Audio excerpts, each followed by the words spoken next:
A paz do nosso Salvador, Yahshua, é o Mashiach. Aqui quem vos fala mais uma vez é o irmão André, do canal As Duas Casas de Israel Oficial. Como já dizia o mestre, quem tem ouvido para ouvir, que ouça. Amados, às vezes a gente dá uma passadinha aí pelo YouTube, a gente vê tanta gente falando tanta coisa concernente a Emmanuel Macron, que até assusta, é verdade, até assusta. Eu acho que essas pessoas realmente, ou elas não estudam corretamente as profecias, comparando coisas espirituais com coisas espirituais, ou elas realmente falam esse monte de asleira para ter visualização, para ter like, dislike, para o vídeo chegar no topo. Eu jamais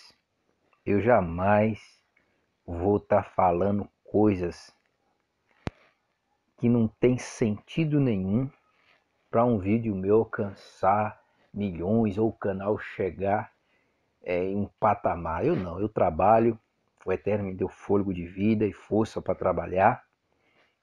Eu posto esses áudios para ver se porventura algumas pessoas venham a ter um despertamento para começar a estudar as profecias e ver a situação que nós estamos vivendo hoje no mundo. Nós estamos na última semana profética de Daniel. Nós já entramos nela. Nós já entramos. Nós estamos vendo aí humores de guerra em todo canto, entendeu? É China, Estados Unidos, é o Oriente Próspero, Israel,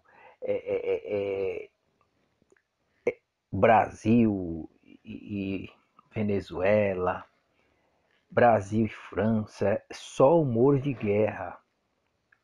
Então a gente está vendo que as profecias ela está se concretizando numa velocidade extraordinária. Por que eu disse sobre Macron? Porque eu tenho visto muitas pessoas que creem em Yahweh e em Yahshua. Eu creio em Yahweh e em Yahshua. Mas irmão, eu não posso dar uma forma para o Criador. Não, porque o Criador, a gente lê um pouco das Escrituras, a gente vai ver que quando Moisés deseja ver o rosto do Criador, nem Moisés conseguiu. Ele vê a sombra, diz alguns estudiosos, alguns teólogos, que Moisés viu a sombra do calcanhar do Criador quando passou o reflexo naquela pedra. Foi isso que Moisés... O próprio Criador diz, homem nenhum, Moisés, vê a minha face e vai sobreviver. Homem nenhum. Como é que eu posso dar uma forma para um Criador se ele diz que a terra é a estrada dos seus pés? Se toda a água do mar cabe na palma da mão do Criador, como é que eu posso dar uma forma? Então eu não posso. Então às vezes eu falo Yahshua, porque eu acho esse nome mais correto. E é realmente o nome do Criador e o do seu Filho. Mas também não condeno. Jamais eu vou condenar outras pessoas que chamam Jesus, chamam Deus. Por quê? Porque o Criador não vê como nós vê. Quando uma pessoa fala Deus, tem que ver que Deus que ele está falando. Se ele está falando do Deus de Abraão, Isaac e Jacó, ou do Deus de Roma, da Grécia. E realmente cristão não está falando aquele Deus da Grécia. Está falando do Criador de Abraão, Isaac e Jacó. Quando um cristão que conhece a palavra do Criador fala Jesus, ele não está falando do Mitra da Igreja Católica, da Grécia, da Babilônia, do Orum. Ele não está falando desse. Ele está falando do ungido, daquele que ressurgiu dentre os mortos. Então, não precisa você ficar bravo quando você vê a gente falar Hashem, Elohi, Yahusha, Yau, entendeu? Eu acho mais lindo e mais bonito Yau e Yahusha. É muito mais apropriado. Esse nome é muito mais apropriado. É um nome extraordinário. Yau e Yahusha. Porque se nós formos analisar o Salmo 148, a gente já vê ali Yau.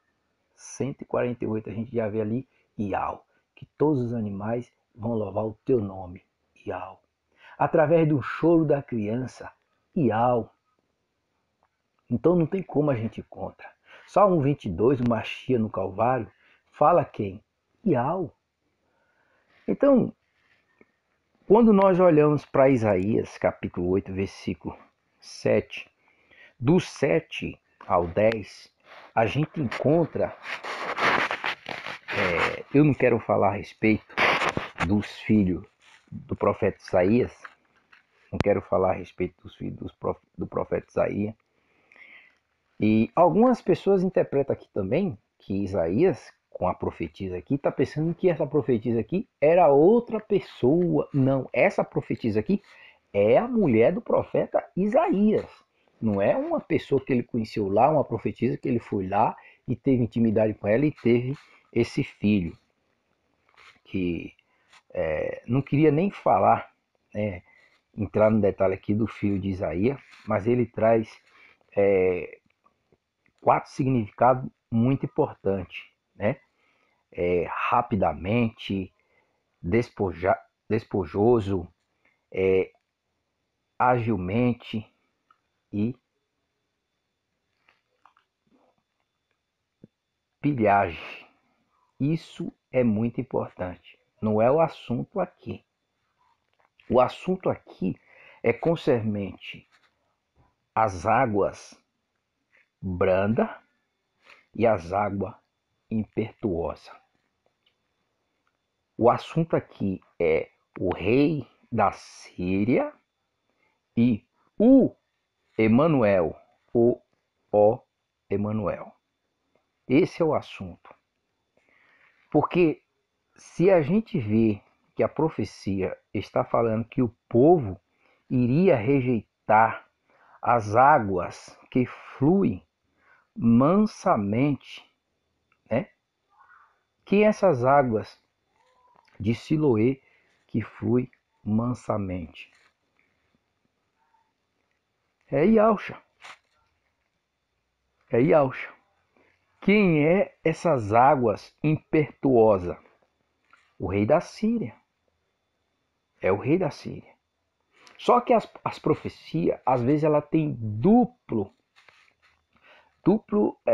vamos dizer assim, duplo cumprimento. Ela se cumpre em uma época e ela está reservada para o tempo do fim, que é o tempo que nós estamos vivendo.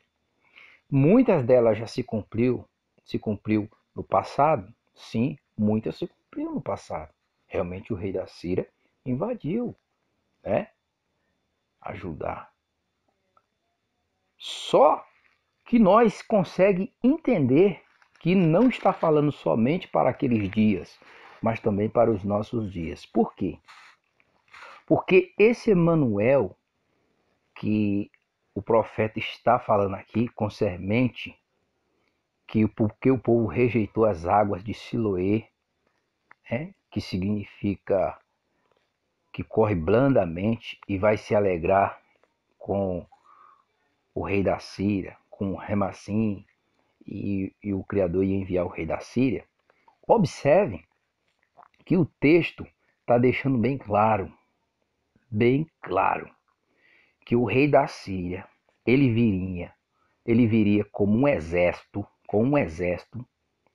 e ele ia cobrir todos os canais, com seus canais, cobria toda a sua margem, e inundará a Judá, cobrindo até o pescoço. Sob os seus braços abertos se espalharão por toda a tua terra, ó Emanuel. Não está dizendo o Emanuel, está dizendo o Emanuel. Esse acento aqui, esse símbolo, é um símbolo mais forte da palavra. da palavra. É um símbolo, esse símbolo aqui é um símbolo mais forte da palavra. Ó Emanuel. Ó Emanuel. Esse acento agudo aqui. Então, o que é que eu entendo aqui? Eu entendo que o profeta, pelo Espírito do Criador, está mostrando que o rei da Síria viria com seu exército representando as águas impetuosas, entendeu? E inundaria Judá até o pescoço da terra do Emanuel. Da terra do Emanuel. Por quê? Porque se a gente for analisar o versículo 10, diz, mesmo que vocês criem estratégia, elas serão frustradas. Mesmo que faça planos, não terão sucesso, pois o Criador está conosco. Se eu colocar esse versículo aqui, desse jeito aqui, ó, mesmo que vocês criem estratégia, elas serão frustradas. Mesmo que faça planos, não terão sucesso, pois Emanuel está conosco. Não está errado. A colocação não está errada, porque a palavra Emanuel quer dizer o Criador entre os homens, ou o Criador conosco. O Criador com os homens, ou o Criador conosco. Agora, como é que o Criador vai estar entre nós? Uma certa feita, no Evangelho de João, algumas pessoas não acreditam no Evangelho de João. O Evangelho de João é o mais que revela, é o poder do verbo, é o poder da palavra. O Evangelho de João. No Evangelho de João, capítulo 14, do versículo 8 em diante, Felipe diz para o Machia: Mestre, mostra para nós o Pai, que isso basta. Ou mostra para nós o Pai, e isso nos basta. E Alcha respondeu: Vocês não me conhecem, Felipe, mesmo depois de eu ter estado com vocês durante tanto tempo. Tá vendo? Quem me vê, vê o Pai. Como você pode dizer, mostra o Pai, mostra-nos o Pai? Você não crê que eu estou no Pai e que o Pai está em mim, e as palavras que eu digo não as são apenas minha. Ao contrário, o Pai é que o Pai está em mim. Ao contrário, o Pai que vive em mim está realizando a sua obra. Creia em mim quando digo que eu estou no Pai e que o Pai está em mim. Ou pelo menos creia por causa das mesmas obras. Prestou atenção? Filipe diz: Ô mestre, mostra o Pai que basta para nós. O Machia diz: Estou há tanto tempo com vocês e não me conhece, Filipe? Quem vê a mim, vê o Pai. Pois o Pai está em mim e eu estou no Pai. Então Cristo está mentindo? Não. Cristo está falando exatamente Isaías 8, do 7 ao 10. O Criador em espírito, porque quando o Pai é espírito, o Pai é espírito, irmão. No Evangelho de João, capítulo 4, ele não fala para a mulher do poço de Jacó que o Criador é espírito, e importa que os que o adorem em espírito e em verdade. E quando nós olhamos para Atos, capítulo de número 10, versículo 38, o apóstolo Pedro, quando chega na casa de Cornélio, o apóstolo Pedro diz uma coisa maravilhosa. E ele diz, né? Como o Criador ungiu a Yauxa de Nazaré com Espírito Santo e com poder, ou com Espírito Santo e com virtude, o qual andou fazendo bem e curando a todos os oprimidos do diabo. Aí o texto diz lá, porque o Criador era com ele. Opa! E o que é que Cristo está dizendo para Filipe? Filipe, em outras palavras, não precisa mostrar o Pai. O Pai está na sua frente, Filipe, em espírito. Meu irmão, sim, Mateus capítulo 10. Capítulo 10, versículo 19 e 20. O próprio Machia diz que não era por discípulo ficar preocupado com o que ia dizer ou falar. Porque na mesma hora será ministrado o que haver de dizer, porque é o Espírito do Pai que fala nos lábios dos seus discípulos ou de todos aqueles que entregam a sua vida para Machia. É o Espírito Santo. O Pai é Espírito. Atos 5, ali, Ananias, Safira e Pedro, o próprio Pedro fala para Ananias e mostra que o Pai é Espírito. Entendeu? Não mentisse ao homem. Por que encheu Satanás teu coração para que mentisse ao Espírito Santo? Não mentisse ao homem, mas mentisse ao Criador. O Criador é Espírito. Quando nós olhamos para Ezequiel capítulo 44, versículo 2, a gente vê uma profecia extraordinária se cumprindo em Cristo. Lá diz que os portões dourados de Jerusalém ia permanecer fechado, porque o Criador de Israel entrou por aquele portão. A pergunta que eu faço é essa: quando foi que o Criador de Israel entrou pelos portões dourados de Jerusalém? E os portões se encontram fechados? Foi o sultão Salomão Magnífico que fechou os portões ali, porque depois para se cumprir essa profecia. Quando foi? Isso Zacarias 9:9 mostra. Foi quando Cristo entrou dentro de Jerusalém montado num jumentinho.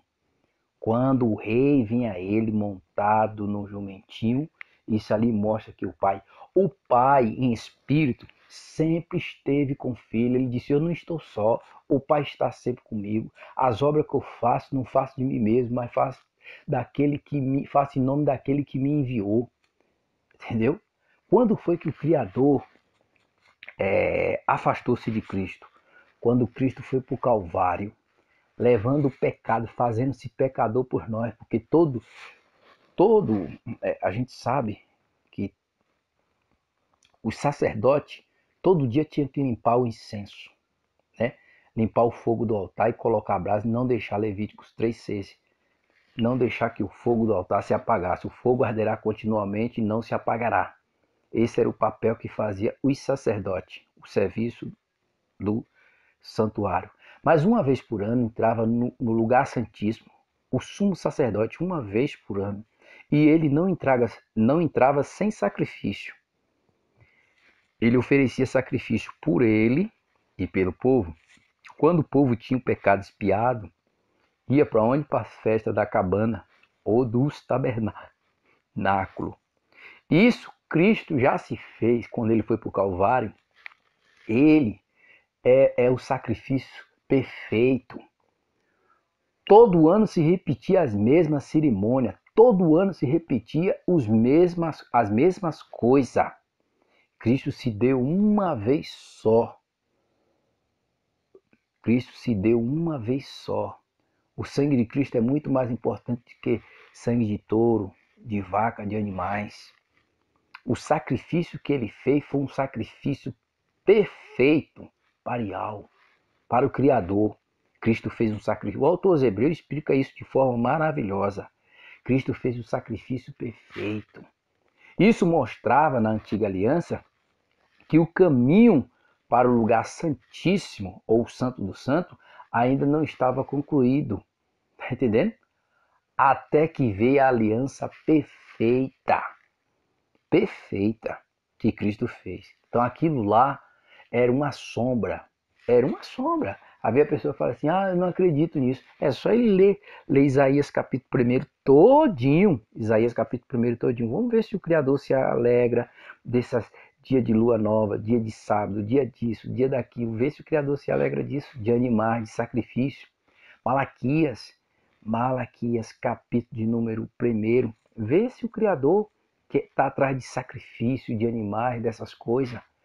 Vê Isaías 66. Vê se o Criador está atrás disso.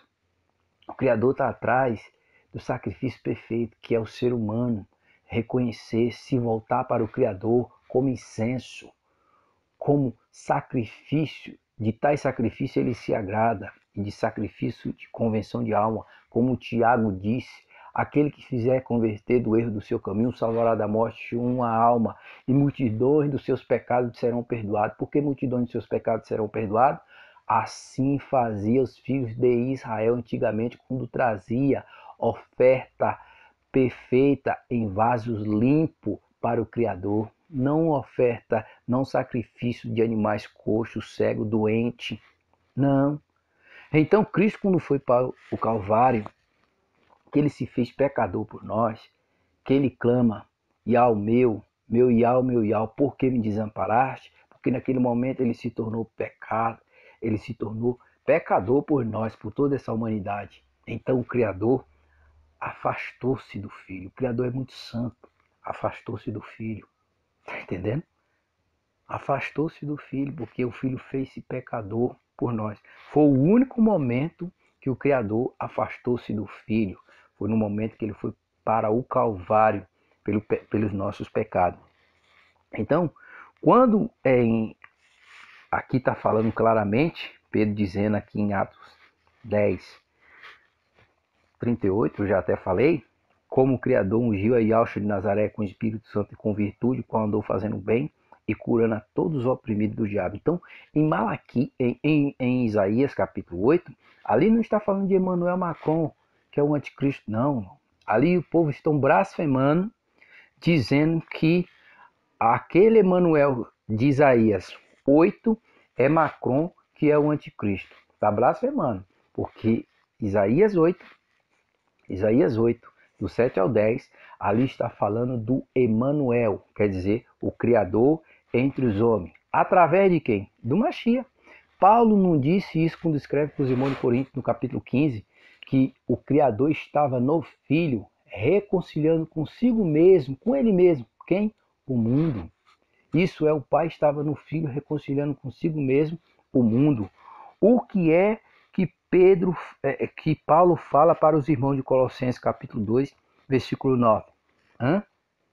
Lá está dizendo, porque nele quem? Em Yahshua Mashiach, no ungido, no Salvador, e assim, porque nele habita corporalmente toda a plenitude da divindade. Lá não está dizendo que Cristo é a divindade, lá está dizendo que no Mashiach habita corporalmente toda a plenitude da divindade. Por isso que ele disse para Filipe, no Evangelho de João 14:8, né? Filipe, como diz você, mostra o Pai que nos basta. Estou há tanto tempo com vocês e não me entende? Quem vê a mim vê o Pai. Por quê? Porque no Filho habita, Colossenses 2:9, nele, no Filho, habita corporalmente toda a plenitude da divindade. Ele não é a divindade, mas nele habita. Quem é a divindade? O Criador. O Criador é a divindade. Então, quando diz que no Filho habita toda a plenitude da divindade, é o quê? É a essência do Criador, o amor, a compaixão, a misericórdia, o juízo também.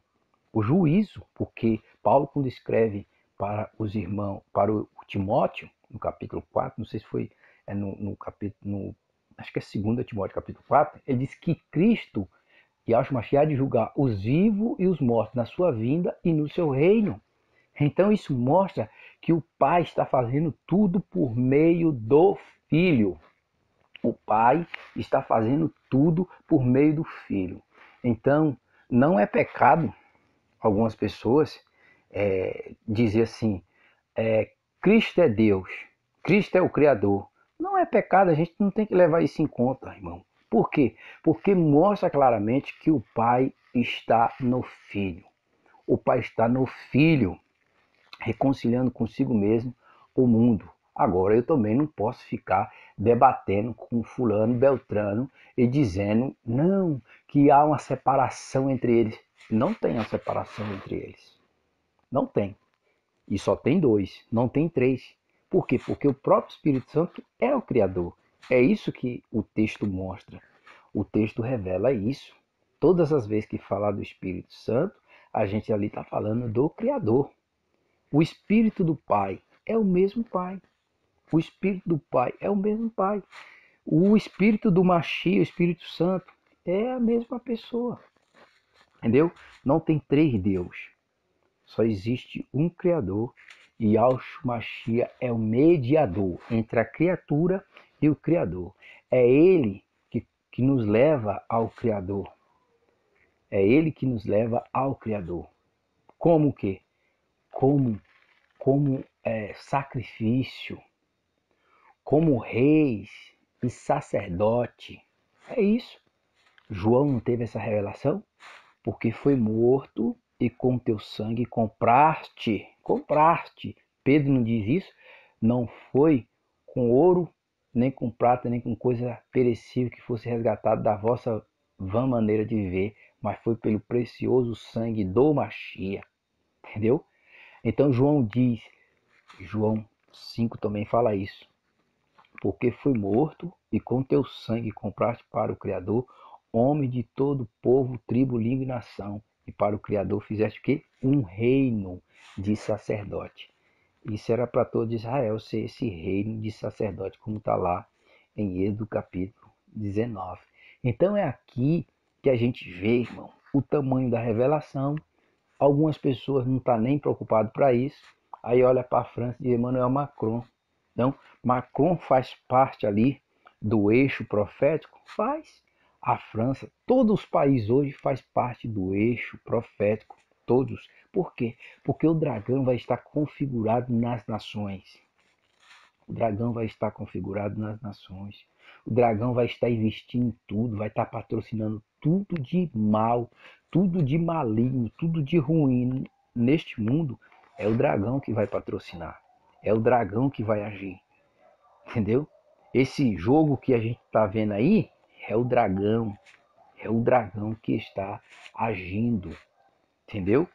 Para formar um exército, para guerrear contra os ungidos e contra o Machia.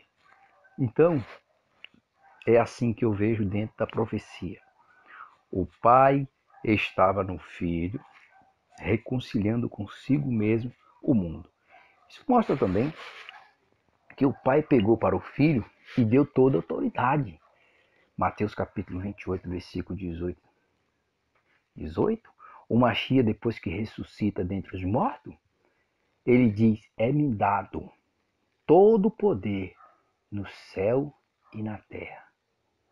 No céu e na terra. Isso é muito forte. Por quê? Porque quando você começa a estudar ali 1 Coríntios capítulo número 15, versículo 23 em diante, diz que todas as coisas se sujeitou debaixo dos pés do Machia. E isso quando diz que todas as coisas, aí o texto diz, isso isenta. Isenta aquele que a ele lhe sujeitou todas as coisas. Isenta de quem? Do Criador. O Criador não está debaixo do pé do Machia.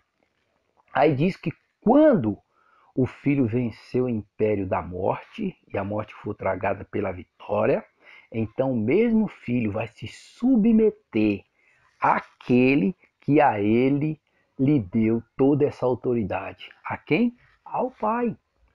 Aí o texto lá diz, e o Criador será tudo em todos. Quando nós estudamos Apocalipse capítulo 11, falando das duas testemunhas, que para mim, e pelo que está escrito, são judeus e gentios, espalhados nos quatro cantos dessa terra, e que não tem nada a ver com Moisés e Elias, não tem nada a ver com Elias e Enóquio, que não tem nada a ver. É o povo do Criador, judeus e gentios, as duas oliveiras e os dois raminhos de oliveira, diante do Rei de toda a terra. Lá em Apocalipse capítulo 11, se você ler o texto completo, se eu não me falha a memória, no versículo 15, lá está dizendo que quando tudo for destruído, o texto lá diz assim que o Criador e Cristo, aí diz que o Criador vai tomar o seu grande poder e vai passar a reinar. Tá vendo? Porque tomaste o teu grande poder e passaste a reinar. É isso. Isso é profecia. Isso é profecia. O português não é dentro do vernáculo, bem elaborado, mas a revelação, ela é tremenda e extraordinária. Então fique esperto. Tem nada a ver de Macron ser o homem do pecado. Ele é um homem maligno, ele é um homem perverso, um homem ambicioso, um homem egoísta, um homem prepotente, mas que ele é o anti-Machia, não é. Que ele é o anticristo, não é. O anticristo, pela Bíblia, pela palavra, pelas escrituras, o anticristo vem do Oriente Próspero. O anticristo, eu creio que ele vem do lado do Irã. Ele vem do lado do Irã. Vem, vai se unir ali com Turquia, Reino do Norte, entendeu? Turquia, Reino do Norte, vai se unir ali e vai vir. Esse é o anticristo. O anticristo vem do Oriente Próspero. O anticristo vem de lá. Só que a aliança vai ser com muitos. A aliança vai ser com muitos. A aliança vai ser com muitos. A aliança já estão feita. Estão sendo feita aliança em todas as áreas. Então, é isso que a profecia está mostrando. Macron faz parte do cenário profético? Faz. Você que está ouvindo esse áudio faz parte do cenário profético? Faz. Eu que estou falando faço parte do cenário profético? Sim. É só nós olhar para Daniel capítulo 2, a estátua de Nabucodonosor, e você vê que nós já entramos nos dedos da estátua. Nós já entramos nos 10 dedos da estátua. Ferro misturado com barro. Porque Roma vai até o final, entendeu? Ferro misturado com barro. E não sei o dia, não sei a hora, mas uma coisa eu tenho certeza. Ele virá. E ele virá como o fogo do ourive e como o sabão do lavadeiro. Não é do jeito que muitos têm aí falado, mostrado, não. Não. Ele vai vir como o fogo do ourive e como o sabão do lavadeiro. No sexto selo, o Mashiach virá. E eu tenho certeza que a gente tem que estar firme com ele para se cumprir o que está em 1 Tessalonicenses capítulo de número 5. Não necessita de escrever os tempos ou a estação, porque vocês mesmos sabem. Quando disserem paz e segurança, então virá repentina destruição, como a da parturiente ou da mulher grávida, de modo nenhum escaparão. E o texto lá é bem categórico, quando afirma no versículo 4.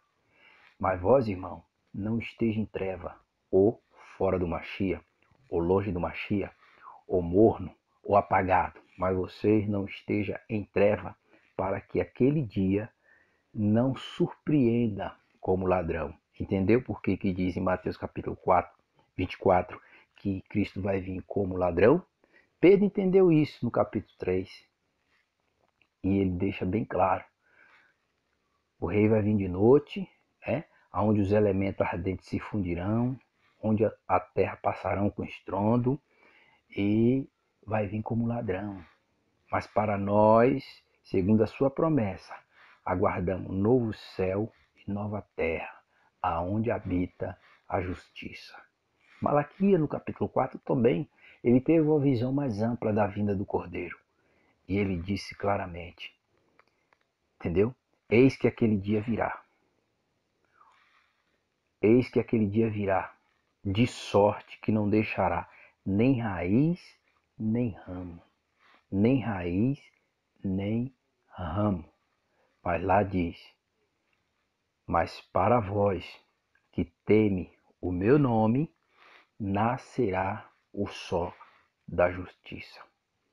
E esmagará os ímpios, porque os ímpios se fará cinza debaixo da planta dos vossos pés. Dupla profecia. Entendeu? Uma profecia para antes do milênio e outra profecia para depois do milênio. E os ímpios se fará cinza debaixo da planta dos vossos pés. E ali diz o quê?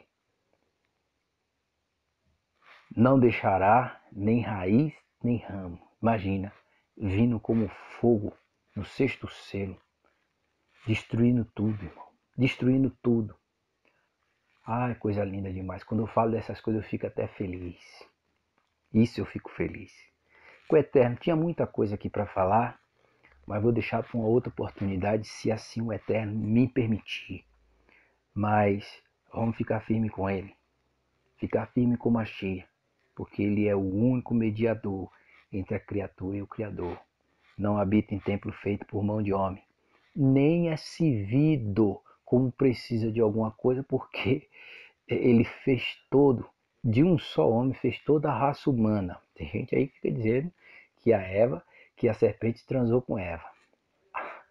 Em Atos, Paulo diz que de um só fez toda a raça humana para habitar sobre a face da terra.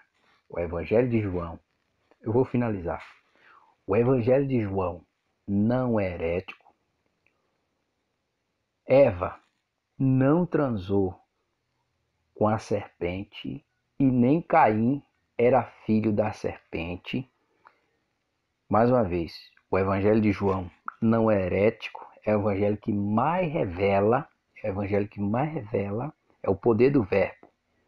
Caim não era filho de serpente e nem Eva transou com serpente. Terceiro, ele vai vir como fogo do ourive e como sabão do lavadeiro. Que o Eterno vos abençoe, vos abra o entendimento para compreender as santas e sagradas Escrituras.